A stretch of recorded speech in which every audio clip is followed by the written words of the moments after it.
2017 ഫെബ്രുവരി 17 നടി ആക്രമിക്കപ്പെട്ട സംഭവത്തിൽ 8.5 വർഷം നീണ്ട വിചാരണയ്ക്ക് ഒടുവിൽ ആണ് കോടതി വിധി പ്രഖ്യാപിച്ചത്. വിചാരണ കോടതി 1 മുതൽ 6 വരെയുള്ള പ്രതികൾ ആണ് കുറ്റക്കാർ എന്ന് കണ്ടെത്തിയത്. അതേസമയം ഈ കേസിന്റെ ഗൂഢാലോചന കുറ്റം ആരോപിക്കപ്പെട്ടിരുന്ന നടൻ ദിലീപ് കുറ്റവിമുക്തനായ സാഹചര്യം ആണ് ഉണ്ടായത്. 1700 പേജുകളിൽ അധികം ഉള്ള വിധിപ്പകർപ്പാണ് പുറത്തു വന്നിട്ടുള്ളത്. അതിൽ ഓരോ ഭാഗങ്ങൾ പ്രേക്ഷകരുമായി ഞങ്ങൾ ഇതിനോടകം തന്നെ പങ്കുവെച്ച സാഹചര്യം ഉണ്ട്. പ്രധാനമായും ദിലീപിനെതിരെ ഉണ്ടായിരുന്ന ഗൂഢാലോചന, ബന്ധപ്പെട്ട തെളിവുകൾ, അതുമായി ബന്ധപ്പെട്ട അന്വേഷണ സംഘം സമർപ്പിച്ച രേഖകൾ, ഇതെല്ലാം തന്നെ ഞങ്ങൾ പ്രേക്ഷകരുമായി പങ്കുവച്ചു. ഒപ്പം ഈ കേസിലെ ഏറ്റവും നിർണായകമായ മൊഴി എന്നത് താരങ്ങൾ നൽകിയ മൊഴികൾ ആയിരുന്നു. ആ മൊഴികളിലെ വൈരുദ്ധ്യം എങ്ങനെയാണ് ഈ കേസിനെ ബാധിച്ചത്, ഒപ്പം ഈ ഗൂഢാലോചന എന്തുകൊണ്ട് തെളിയിക്കപ്പെട്ടില്ല എന്നത് ഉൾപ്പെടെയുള്ള കാര്യങ്ങൾ ആണ് ഇതിനോടകം ഞങ്ങൾ പ്രേക്ഷകരുമായി പങ്കുവച്ചത്. എങ്കിൽ ഇന്ന് പ്രധാനപ്പെട്ട വിവരങ്ങൾ ഞങ്ങൾ പങ്കുവയ്ക്കുന്നത് ഇതേ വിധിപ്പകർപ്പുമായി ബന്ധപ്പെട്ട മറ്റൊന്നാണ്. അത് എന്ത് എന്നതിലേക്ക് പോകുമ്പോൾ, അതായത് നടി ആക്രമിക്കപ്പെട്ട സംഭവം, അതിൽ പൾസർ സുനിയായിരുന്നു ഒന്നാമത്തെ പ്രതി എന്ന് നമുക്കറിയാം. 6 വരെയുള്ള പ്രതികൾ കുറ്റക്കാരെന്ന് കണ്ടെത്തുകയും ചെയ്യുമ്പോൾ ഇപ്പോഴും കേരളം 2 തട്ടിലായി നിൽക്കുകയാണ് ഈ വിധിയുമായി ബന്ധപ്പെട്ട. ഒരിടത്ത് നടിക്ക് നീതി ലഭിച്ചു എന്ന് പറയുന്നവരുണ്ട്, അതേസമയം നടിക്ക് നീതി ലഭിച്ചില്ല എന്ന് വാദിക്കുന്നവർ മറുഭാഗത്തുമുണ്ട്. ആ മറുഭാഗത്തെ ആരോപണങ്ങൾക്ക് പ്രധാനപ്പെട്ട കാരണം എന്നത് പൾസർ സുനി ഉൾപ്പെടെയുള്ളവർ എന്തിനു വേണ്ടിയാണ് ഇങ്ങനെയൊരു ആക്രമണം നടത്തിയത്, ആർക്ക് വേണ്ടിയാണ് ആക്രമണം നടത്തിയത്. അവിടെ അന്വേഷണ സംഘം കണ്ടെത്തിയ ഉത്തരം എന്നത് നടൻ ദിലീപായിരുന്നു. പക്ഷെ കോടതിക്ക് അത് ബോധ്യപ്പെടാത്ത സാഹചര്യം ഉണ്ടാകുന്നു. ഈ അന്വേഷണ സംഘം സമർപ്പിച്ചിട്ടുള്ള പല രേഖകളും തെളിവുകളും കോടതിക്ക് അംഗീകരിക്കാൻ പറ്റുന്നവയായിരുന്നില്ല എന്നതാണ് കോടതി വിധിയിൽ നിന്ന് നമുക്ക് വായിച്ചെടുക്കാൻ പറ്റുന്നത്. അവിടെ ഇതാ മറ്റൊരു പ്രധാനപ്പെട്ട ടോപ്പിക് കൂടിയാണ് ഞങ്ങൾ പ്രേക്ഷകർക്ക് മുന്നിലേക്ക് എത്തിക്കുന്നത്. അത് മറ്റൊന്നുമല്ല, സ്വാഭാവികമായും ഈ നടി ആക്രമിക്കപ്പെട്ടത് ഒരു ഗൂഢാലോചനയുടെ ഭാഗമായിട്ടാണ് എങ്കിൽ നടൻ ദിലീപിന് നടിയുമായി ഏതെങ്കിലും തരത്തിലുള്ള വൈരാഗ്യം ഉണ്ടായിരുന്നുവെങ്കിൽ അതിൻ്റെ കാരണം എന്ത് എന്നതാണ് നമ്മൾ കണ്ടെത്തേണ്ടത്. ആ കാരണത്തിലേക്ക് പോകുമ്പോൾ നടിക്ക് ഈ നടനുമായി ഒരു ശത്രുതയുണ്ടായിരുന്നു. കൃത്യമായി നടിയെ ലക്ഷ്യം വെക്കുന്നതിന് കാരണമായിട്ടുള്ള സംഭവം എന്ത് എന്നത് ആണ് നമ്മൾ പരിശോധിക്കേണ്ടത്. അവിടെയാണ് നമുക്ക് മനസ്സിലാക്കാൻ സാധിക്കുന്നത് ഈ നടിയുമായി നടൻ ദിലീപിന് കൃത്യമായൊരു ശത്രുതയുണ്ടായിരുന്നു എന്ന നിഗമനത്തിലേക്ക്, എന്ന കണ്ടെത്തലിലേക്ക് അന്വേഷണ സംഘം എത്തി. ആ ശത്രുതയുടെ തുടക്കം എന്നത് ദിലീപ് ഷോയുമായി ബന്ധപ്പെട്ടുള്ള യൂറോപ്യൻ പര്യടനത്തിൽ ആയിരുന്നു. അതിൻ്റെ മറ്റ് വിശദാംശങ്ങൾ ഇതിനോടകം തന്നെ നമ്മൾ സൂചിപ്പിച്ചു കഴിഞ്ഞതാണ്. ഈ നടൻ്റെ ആദ്യ ഭാര്യ എന്നത് മഞ്ജു വാര്യർ ആയിരുന്നു. അതേ സമയത്ത് തന്നെ നടന് കാവ്യ മാധവനുമായി ചില മെസ്സേജ് സന്ദേശങ്ങൾ ടെലിഫോണിൽ കണ്ടു. അത് മഞ്ജു വാര്യർ കണ്ടു. അതിനുശേഷം ഇതിനെ സ്ഥിരീകരിക്കുന്ന തരത്തിൽ നടി മഞ്ജു വാര്യരോട് സംസാരിച്ചു. അങ്ങനെയാണ് അവിടെ ദിലീപും അതോടൊപ്പം തന്നെ നടിയും തമ്മിലുള്ള സംഘർഷം ഉടലെടുക്കുന്നത്. അതിനുശേഷം ഉണ്ടായിട്ടുള്ള ഏറ്റവും പ്രധാനപ്പെട്ട വാദങ്ങളിൽ ഒന്ന്, നടിയെ ഭീഷണിപ്പെടുത്തുക, കൊല്ലാൻ പോലും മടിയില്ല എന്ന തരത്തിലുള്ള പ്രതികരണം നടനിൽ നിന്ന് ഉണ്ടാവുക. ഇത്തരം സംഭവങ്ങളെല്ലാം തന്നെ കോടതിയുടെ പക്കലിലേക്ക്, അല്ലെങ്കിൽ കോടതിക്ക് മുന്നിലേക്ക് വാദമുഖങ്ങളുടെ ഘട്ടമായി എത്തിയതാണ്. പക്ഷേ അങ്ങനെ ഒരു ശത്രുത നടന്, ഇതിൽ ഗൂഢാലോചന കുറ്റം ആരോപിക്കപ്പെട്ടിരുന്ന നടൻ ദിലീപിന് ഉണ്ടായിരുന്നു എന്നത് തെളിയിക്കുന്നതിൽ പ്രോസിക്യൂഷൻ പരാജയപ്പെടുന്ന പശ്ചാത്തലം ആണ് ഉണ്ടായത്. അതെങ്ങനെ എന്നതാണ് ഇന്ന് ഞങ്ങൾ പ്രേക്ഷകരുമായി പങ്കുവെക്കുന്നത്. അതിൻ്റെ വിശദാംശങ്ങളുമായി ഞങ്ങളോടൊപ്പം ചേരുന്നത് ഇപ്പോൾ രഞ്ജിത്ത് രാമചന്ദ്രൻ ആണ്.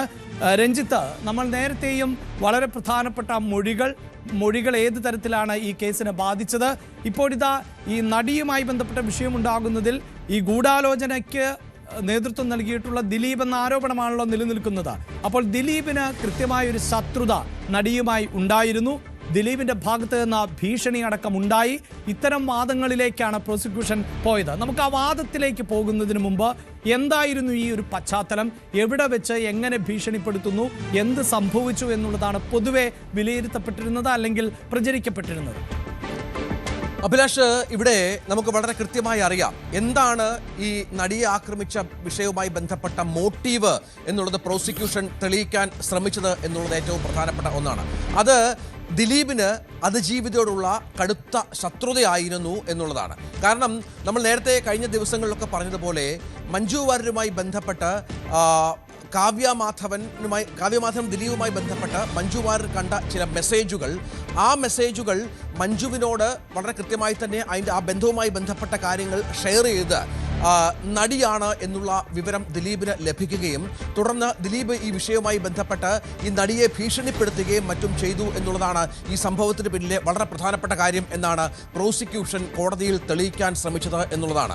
വളരെ കൃത്യമായ ഒരു മോട്ടീവ് ഇതിന് പിന്നിലുണ്ട് എന്ന കാര്യമാണ് പ്രോസിക്യൂഷൻ കോടതിയെ ബോധ്യപ്പെടുത്താൻ ശ്രമിച്ചത്. പക്ഷേ പിന്നീട് ഇങ്ങോട്ട് കേസിന്റെ നാൾവഴികൾ പരിശോധിക്കുമ്പോൾ വിധിന്യായവുമായി ബന്ധപ്പെട്ട കാര്യങ്ങളിലേക്ക് വരുമ്പോൾ ജഡ്ജ്മെന്റിലേക്കും മറ്റും വരുമ്പോൾ ഈ വാദങ്ങൾ പൂർണ്ണമായും കോടതി തള്ളുന്നതിന് നിരവധിയായ കാരണങ്ങളുണ്ട്. ആ കാരണങ്ങളിലേക്ക് പോകുന്നതിന് മുൻപ് പ്രധാനപ്പെട്ട രണ്ട് സംഭവങ്ങൾ അത് 2012-ലും 2013-ലുമായി നടന്നതാണ്. അതിലൊന്ന് യൂറോപ്യൻ ഷോ, അതായത് ദിലീപ് ഷോ എന്ന പേരിൽ ദിലീപും നാദിർ ഷായും അടക്കമുള്ള നിരവധി നടന്മാർ, നാദിർ ഷായുണ്ട്, റിമി ടോമിയുണ്ട്, കാവ്യ മാധവനുണ്ട്, ഈ പറഞ്ഞ അതിജീവിതയുണ്ട്, അതിജീവിയുടെ അമ്മയുണ്ട്, അങ്ങനെ അടക്കമുള്ള നിരവധിയായ നടന്മാർ പങ്കെടുത്ത ഒരു ഷോ അത് യൂറോപ്യൻ ഷോയായി നടന്നിരുന്നു. 2012 മാർച്ച് 25 മുതൽ ജൂൺ 30 വരെയുള്ള ഒരു ദീർഘകാലം നീണ്ടുനിന്ന ഒരു ഷോ ആയിരുന്നു അത് എന്നുള്ളതാണ് ഏറ്റവും പ്രധാനപ്പെട്ട കാര്യം. നേരത്തെ നമുക്കറിയാം, നേരത്തെ അതിന് മുൻപ് നടന്ന അമേരിക്കൻ ഷോയുമായി ബന്ധപ്പെട്ട സംഭവവികാസങ്ങൾ, ഇതിനിടയിലാണ് ഈ നടി ഇത്തരം കാര്യങ്ങൾ മഞ്ജു വാര്യരോട് ഷെയർ ചെയ്തു എന്ന ദിലീപിന്റെ ബോധ്യം വന്നത്.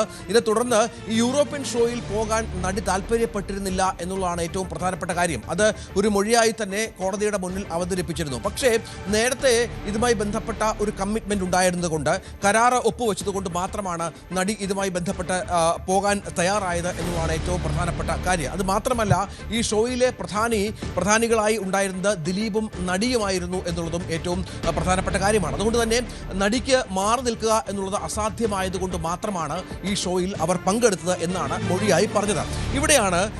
ഇവിടെയാണ് വളരെ പ്രധാനപ്പെട്ട ചില ആക്ഷേപങ്ങൾ നടിയുടെ അഭിഭാഷകൻ, പ്രത്യേകിച്ച് പ്രോസിക്യൂഷൻ മുന്നോട്ട് വെച്ചത് എന്നുള്ളതാണ്. ദിലീപ് ആ സമയത്ത് തന്നോട് മിണ്ടിയിരുന്നില്ല എന്നാണ് നടി മൊഴിയായി കോടതിയിൽ നൽകിയത്. ഈ സമയത്ത് ഈ യൂറോപ്യൻ ഷോയിൽ ഉടനീളം ദിലീപ് മിണ്ടിയിരുന്നില്ല എന്നുള്ള മൊഴി നടി നൽകുന്നു. PW36, അതായത് റിമി ടോമിയും PW181 പ്രോസിക്യൂഷൻ വിറ്റ്നസ്സുകളായ റിമി ടോമിയും നാദിർ ഷായും എന്താണ് ചില പ്രശ്നങ്ങൾ എന്ന് തന്നോട് ചോദിച്ചു എന്നും നടി ഇതുമായി ബന്ധപ്പെട്ട് മൊഴി നൽകിയിട്ടുണ്ട്. നമുക്കറിയാം, നേരത്തെ തന്നെ ഇതുമായി ബന്ധപ്പെട്ട വിവരങ്ങൾ പുറത്തു വന്നതാണ്.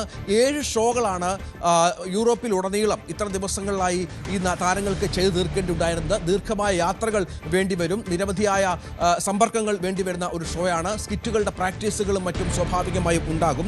യാത്രക്കിടെ നമുക്കറിയാം, ഈ സുബിയും, മരിച്ചുപോയ സുബി, നടി സുബി, ഷാജോൺ, കലാഭവൻ ഷാജോൺ, ധർമ്മജൻ എന്നിവരുടെയും ഒരു സാന്നിധ്യം ഈ ഷോയിൽ ഉണ്ടായിരുന്നു. ഈ ഷോയിൽ ഉടനീളം അവർ പ്രധാന പങ്കാളികളുമായിരുന്നു എന്നുള്ളതാണ്. യാത്രക്കിടയിൽ നടി പറഞ്ഞത് ഒരു ബസ്സിൽ യാത്ര ചെയ്യുന്ന സമയത്താണ്. ദീർഘദൂരമുള്ള ഒരു യാത്രയായിരുന്നു. യൂറോപ്യൻ ട്രിപ്പ് എന്നൊക്കെ പറഞ്ഞാൽ നമുക്കറിയാം, ദീർഘദൂരങ്ങളിൽ ബസ്സിലും മറ്റും യാത്ര ചെയ്യേണ്ടി വരുന്ന പശ്ചാത്തലം ഉണ്ടാകും. ഒരു ഷോ കഴിഞ്ഞ് അടുത്ത ഷോയിലേക്കൊക്കെ പോകുമ്പോൾ ഈ യാത്രക്കിടയിൽ തൻ്റെ അമ്മയുടെ മുന്നിൽ വെച്ച്, അമ്മ മാത്രമല്ല മറ്റ് സഹതാരങ്ങളും ബസ്സിൽ ഉണ്ടായിരുന്നു എന്നുള്ളതാണ് നടി പറയുന്നത്. സഹതാരങ്ങളടക്കം ഉള്ള മുന്നിൽ വെച്ച്, അതായത് തന്നെ ദിലീപ് ഭീഷണിപ്പെടുത്തി എന്നുള്ളതാണ് നടി മൊഴിയായി മുന്നോട്ട് വെച്ചത്. ഈ മഞ്ജു വാര്യരോട് നേരത്തെ പറഞ്ഞ കാര്യങ്ങൾ, കാവ്യ മാധവനുമായി ബന്ധപ്പെട്ട കാര്യങ്ങൾ തിരുത്തി പറയണം എന്നാവശ്യപ്പെട്ടാണ് ദിലീപ് ഭീഷണിപ്പെടുത്തിയത് എന്ന് അതിജീവിതയായ നടി പറയുന്നു. എനിക്കെതിരെ നിന്നവരാരും മലയാള സിനിമയിൽ എവിടെയും എത്തിയിട്ടില്ലെന്നാണ്